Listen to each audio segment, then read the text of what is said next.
This is Masechet Kiddushin, Daf Lamed Amud Aleph, and the gemarah deals with the extent of the obligation of teaching one's child Torah. And we begin here, Ad heichon chayav adam lelamed es beno Torah. To what extent is a person obligated to teach their child Torah? How much Torah needs to be taught? Amar Rav Yehuda Amar Shmuel. Rav Yehuda said in the name of Shmuel, Kigon Zvulun ben Dan. The answer to the question is to model an individual named Zvulun ben Dan.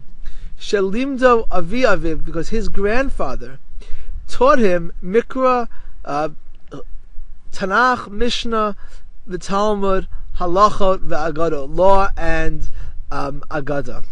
So his grandfather taught him pretty much everything. That's the answer, how much of Torah to teach a child. Mitzva, the gemarah responds with a question from a Braita. Lamdo Mikra, ein malamdo Mishnah. The Braita says that if the parent taught him Mikra, Tanakh, ein malamdo Mishnah, does not need to teach him Mishnah. Mishnah he can learn on his own. V'amar Rava, and Rava explained this Braita, Mikra zo Torah. Mikra refers to Torah. So you see, you don't have to learn Mishnah, Talmud, Halachot, and Agadot. So the Gemara responds and says, well, Kizvulun ben Dan velo Kizvulun ben Dan. What I meant to say was, you have to teach to the extent that Zvulun ben Dan learns, but not completely. Kizvulun ben Dan, like Zvulun ben Dan, Shalamdo avi aviv, that his grandfather taught him. We do learn from Zvulun ben Dan the extent of the obligation of Talmud Torah, that it goes even 2 generations, that the grandfather is obligated to teach the grandchild Torah. For Loka Zvulun ben Dan, but not exactly like Zvulun ben Dan, to Ilu Hatam, because in that case, Mikra, Mishnah, Talmud, Halachot, ve'Agadot. In that case, the grandfather taught him everything. For Ilu Hacha, but here, in terms of the obligation, Mikra Levad. So Zvulun ben Dan does answer the question of how many generations to teach, even 2 generations down, but not the extent. The extent is limited to Mikra, although of course one can teach more, like Zvulun ben Dan. Oh, so the grandfather is obligated to teach Torah to the grandchild? V'avi aviv mi mechayev. Is it true that a grandfather is obligated to teach a grandchild? V'atanya, we have a Braita which says the opposite. V'limaditem osam es b'neichem. The pasuk says you teach your children.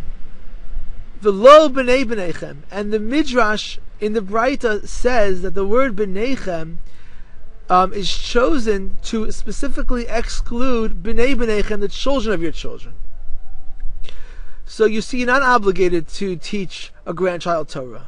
And the Braita continues, Ma'ani mekayem, and what do I learn from another pasuk in V'eschanan ve'odatan levanecha levnei vanecha, that you should instruct your grandchildren. Lo merlacha, this teaches you, shekol ha'malamed es ben beno Torah, that whoever teaches a grandchild Torah, ma'ale alav ha'kasuv ki ilu lamdu lo ulivno uliven beno atzov kol adorot. That if someone teaches Torah to their grandchild, it's as if they taught his child, his grandchild, and through all the generations.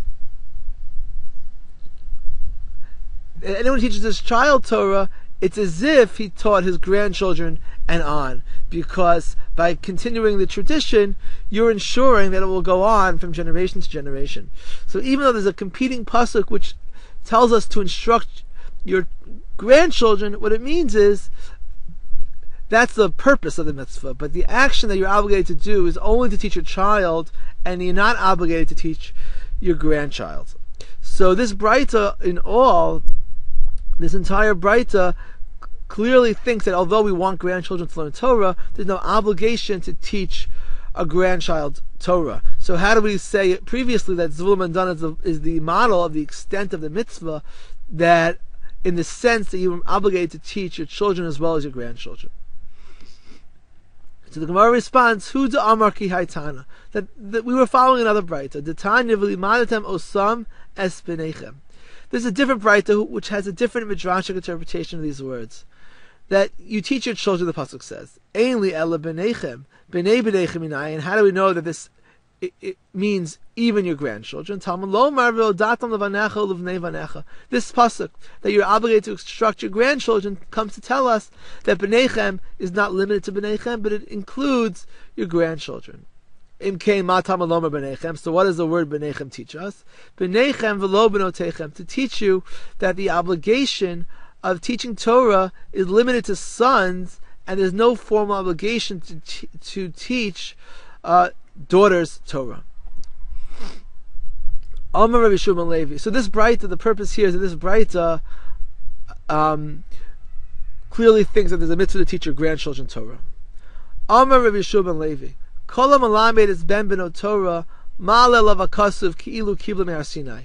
So here the gemarah quotes a midrash of Rabbi Shua ben Levi, which is on the same theme, that whoever teaches his grandchild Torah, it's as if you received it from Har Sinai. Because the pasuk says you should instruct your grandchildren.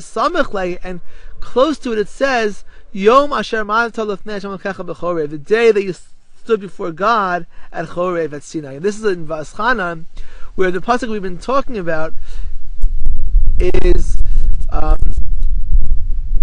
V'hodatam levanecha v'levnei vanecha, that you're instructing your children about the Torah, and then immediately afterwards it refers to the day which we stood before God at Chorev at Sinai, to tell you that if you teach your grandchild Torah, it's as if by connecting yourself to this tradition, you connect yourself to Sinai, and it's as if you received the Torah from God Himself.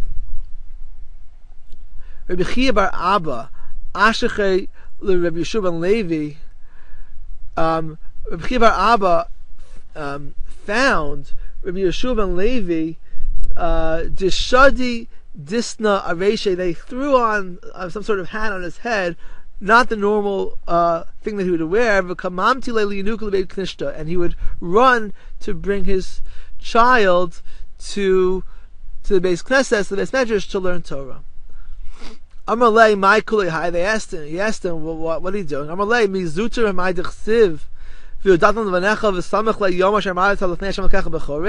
Is it a small thing that the Torah compares bringing your grandchild to learn Torah to receiving the Torah from Sinai? So you see, you gotta just take this very seriously. It's more important than other things that I'm involved in. From